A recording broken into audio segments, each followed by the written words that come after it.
அது case problem போடுவாங்க, சாம்பார் ரசம். அது கேஸ் சம்பந்தப்பட்ட யாருக்காவது அது சூப்பில் போடுவாங்க அப்படிதானே, ரசத்தில் போடுவாங்க, சாம்பாரில் போடுவோம். அப்போ உங்களுக்கு பெருங்காயத்தை பற்றி தெரிஞ்சிருக்கு. ஆமாம், அதுக்காக ஒரு வாட்டி கை தட்டிடலாமா உங்களுக்கு? அருமை. இப்போ நீங்கள் இந்த பெருங்காயம் எதில் தயார் பண்ணுறாங்கன்னு ஒரு 100 பேர்கிட்ட கேட்டோமா, ஆளுக்கு ஒன்று சொல்கிறாங்க. ஓமத்தில் தயார் பண்ணுறாங்கன்றாங்க, என்னெல்லாமோ சேர்த்து கலக்குவாங்க, கட்டியாக வைப்பாங்கலாம் சொல்கிறாங்க.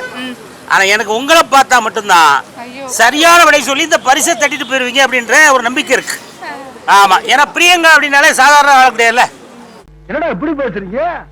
இல்லை, சாதாரண ஆள் தான். சாதாரண ஆள் தானா? நீ ஒன்றும் பெரிய பில்டப்லாம் கொடுக்க வேண்டாம், பிரியங்கா சாதாரண ஆள் தான், சரியா? ஆமாம், ஆனால் சொல்கிற பதில் வந்து பூதாகரமாக இருக்கும். சொல்லுங்கம்மா.